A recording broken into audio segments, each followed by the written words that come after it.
1879 में यानी आज से करीब 150 साल पहले पिरामिड्स के बराबर से एक शख्स गुजर रहा था कि अचानक उसके सामने जैकल आ गया। उस आदमी को इस बात का बिल्कुल भी इल्म नहीं था कि अगले ही लम्हे वो पिरामिड्स की कौन सी खास चीज देखने जा रहा है। आदमी ने जैकल की तरफ पत्थर फेंका तो वो जैकल पिरामिड में बने हुए एक छोटे से सुराख में घुस गया। ये मंजर देखते ही उस आदमी से रहा नहीं गया, क्योंकि अब वो पिरामिड में बने उस सुराख के अंदर देखना चाहा। अंदर दाखिल होते ही आदमी ने खुद को पिरामिड के अंदर बने एक सीक्रेट चैम्बर में पाया, जिसकी दीवारों पर अजीबो गरीब लिखाई में कुछ लिखा हुआ था। नाजरीन, यही वो पॉइंट था जिसने दुनिया भर के रिसर्चर्स और आर्कियोलॉजिस्ट को झंझोड़ कर रख दिया। यही वो दिन था जब दुनिया को मालूम पड़ा कि पिरामिड्स के अंदर सीक्रेट चैम्बर्स भी मौजूद हैं, जिन पर आज तक रिसर्च चल रही है। इस वीडियो के पार्ट 1 में हमने देखा कि कैसे 4500 साल पहले इजिप्शियंस ने बगैर कंपस के ना सिर्फ पिरामिड की हर साइड को एग्जैक्ट डायरेक्शन दी, बल्कि बगैर लेजर लेवल के जमीन को परफेक्टली लेवल भी किया। ना सिर्फ इतना, बल्कि हमने ये भी जाना कि उन्होंने कैसे बगैर मॉडर्न टूल्स के 50 टन वजनी पत्थरों को स्क्वायर शेप भी दिया और उनको बिना किसी क्रेन की मदद से पिरामिड के टॉप तक भी पहुंचाया।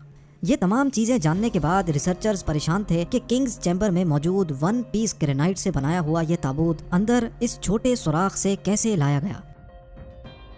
पिरामिड्स को बनाने का मकसद क्या था, और रोबोटिक कैमरा ने जब पिरामिड के अंदर पत्थर के स्लैब में सुराख किया तो उसके अंदर वो कौन सा मंजर देखा गया जो पिछले 4500 सालों से किसी ने भी नहीं देखा था। ये सब आप जान सकेंगे वीडियो के इस पार्ट में। तो आइए शुरू करते हैं। Challenge number 7, the great pyramid of Giza, जो तमाम पिरामिड्स के मुकाबले में सबसे ऊंचा और चौड़ा पिरामिड है। उसके अंदर अभी तक 2 हिडन चैम्बर्स तलाश किए जा चुके हैं। एक को किंग्स चैम्बर और दूसरे को क्वींस चैम्बर का नाम दिया गया है। जब पहली बार किंग्स चैम्बर के अंदर रिसर्चर्स की टीम गई तो उन्होंने उसके अंदर एक ऐसी चीज देखी जो बिल्कुल भी एक्सपेक्टेड नहीं थी। जी हाँ, उनको वहाँ 4500 साल पुराना ग्रेनाइट से बना हुआ एक ऐसा ताबूत मिला जो अंदर से खाली था। लेकिन हैरान करने वाली चीज ताबूत का मिलना नहीं था, बल्कि एक्सपर्ट्स ये देखकर हैरान रह गए कि इस चैम्बर में अंदर आने का रास्ता सिर्फ ये छोटा सा सुराख है, जिसमें से इंसान भी मुश्किल से आ सकता है। तो आखिर ये 1 पीस ग्रेनाइट का ताबूत अंदर कैसे आया? आखिरकार कई सालों की रिसर्च के बाद ये रिजल्ट निकाला गया कि पहले किंग्स चैम्बर अंदर से बनाया गया और उसी वक्त ये ताबूत रखा गया था। उसके बाद चैम्बर को सील करके सिर्फ ये छोटा सा सुराख छोड़ा गया। चैलेंज नंबर 8, आखिर 4500 साल पहले वो कौन लोग थे जिन्होंने पिरामिड्स बनाने का इतना मुश्किल तरीन चैलेंज कंप्लीट किया था? ये एक ऐसा सवाल था जिसके बारे में कई मुख्तलिफ थ्योरीज गर्दिश करती रही हैं। किसी ने बोला कि ये मुश्किल तरीन काम उन गुलामों से करवाया जाता था जो खुद इजिप्शियंस नहीं थे, और उन गुलामों से जोर जबरदस्ती इतना वजन उठवाया जाता और पत्थर तोड़वाए जाते थे। कभी ये बात सुनने को मिलती है कि हजारों साल पहले अर्थ पर एलियंस आए थे जो ये पिरामिड्स बनाकर वापस चले गए। लेकिन एक्सपर्ट्स ने कई सालों की मेहनत के बाद कुछ ऐसा एविडेंस तलाश किया है जिसने ये तमाम थ्योरीज रिजेक्ट कर दी है। जी हाँ, एक्सपर्ट्स ने जब वहाँ मिलने वाले वर्कर्स की हड्डियों और स्केलेटन का मुआयना किया तो उनको एक खास चीज नजर आई। कुछ मजदूरों की हड्डियों पर जोड़ भी लगे थे और कुछ की सर्जरीज भी हो चुकी थी। रिसर्चर्स का मानना है कि जिन लोगों ने पिरामिड्स बनाए थे वो किसी भी सूरत में स्लेव्स नहीं हो सकते, क्योंकि पिरामिड्स की कंस्ट्रक्शन के दौरान उनकी मेडिकल ट्रीटमेंट भी होती रही है। लेकिन पुराने दौर में गुलामों पर इतनी अटेंशन नहीं दी जाती थी। ना सिर्फ इतना, बल्कि माहिरीन ने उन स्केलेटन्स को रिकंस्ट्रक्ट भी किया, जिससे ये जाहिर हो गया कि पिरामिड्स को बनाने वाले लोग दिखते कैसे थे। चैलेंज नंबर 9, अब चूंकि ये एविडेंस भी सामने आ चुका था कि पिरामिड्स को ना ही एलियंस ने बनाया है और ना ही स्लेव्स ने, तो अब ये जानना बाकी रह गया था कि आखिर कितने मजदूरों ने मिलकर ये आलीशान स्ट्रक्चर्स बनाए होंगे। क्योंकि आजकल के मॉडर्न दौर में कंस्ट्रक्शन प्रोजेक्ट्स में इंसानों से ज्यादा मशीन्स का इस्तेमाल किया जाता है। इसी वजह से अक्सर प्रोजेक्ट्स 4 से 5 सालों में मुकम्मल हो जाते हैं। लेकिन हजारों साल पहले ना ही उनके पास कोई मशीन्स थी और ना ही मॉडर्न टूल्स, तो जाहिर है उस वक्त पिरामिड बनाने के दौरान एक ही वक्त में काफी मजदूर लगे होंगे। लेकिन आखिर कितने? हिस्ट्री से ये बात मालूम हुई कि पिरामिड्स को बनाने में कम से कम एक ही वक्त में 1 लाख मजदूरों की मदद ली गई, और ये मजदूर पूरे मुल्क से इकट्ठे किए गए थे।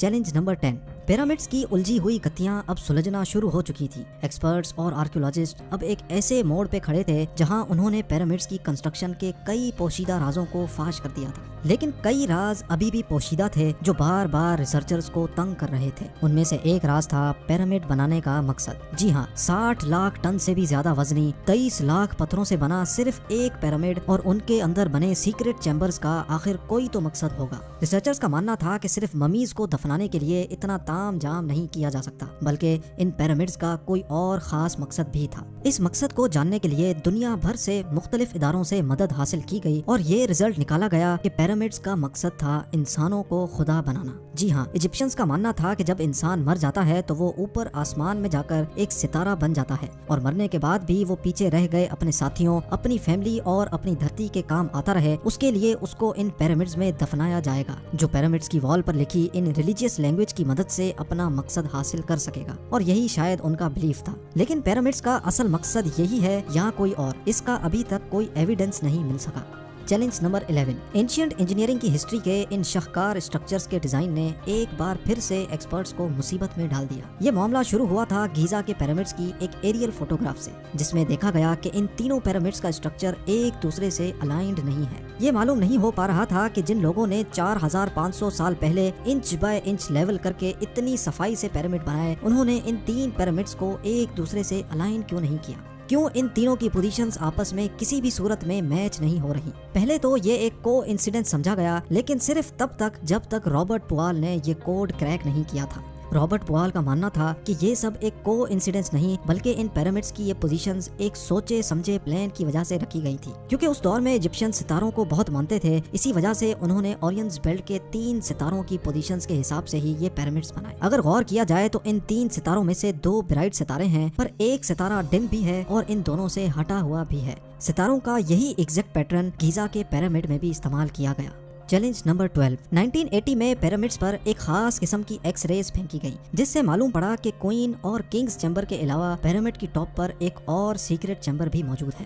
ڈاکٹر زاہی حواس کا ماننا تھا کہ شاید یہی وہ سیکرٹ چیمبر ہے جس کے اندر پیرامڈ کے کئی راز پوشیدہ ہیں۔ اس سیکرٹ چیمبر تک پہنچنے کے لیے 5 سالوں کے ٹائم میں ایک روبوٹک کیمرہ تیار کروایا گیا، جس کو 1993 میں اس چھوٹی سرنگ میں بھیجا گیا۔ ٹھیک 200 فیٹ کے بعد روبوٹک کیمرہ رک گیا، کیونکہ اب اس کے سامنے پتھر کا ایک سلیب تھا جس پر 2 کاپر ہینڈلز بھی لگے تھے۔ لیکن ایکسپرٹس کو ہر قیمت پر سلیب کے اس پار کا منظر دیکھنا تھا جو پچھلے 4500 سالوں سے کسی نے بھی نہیں دیکھا تھا۔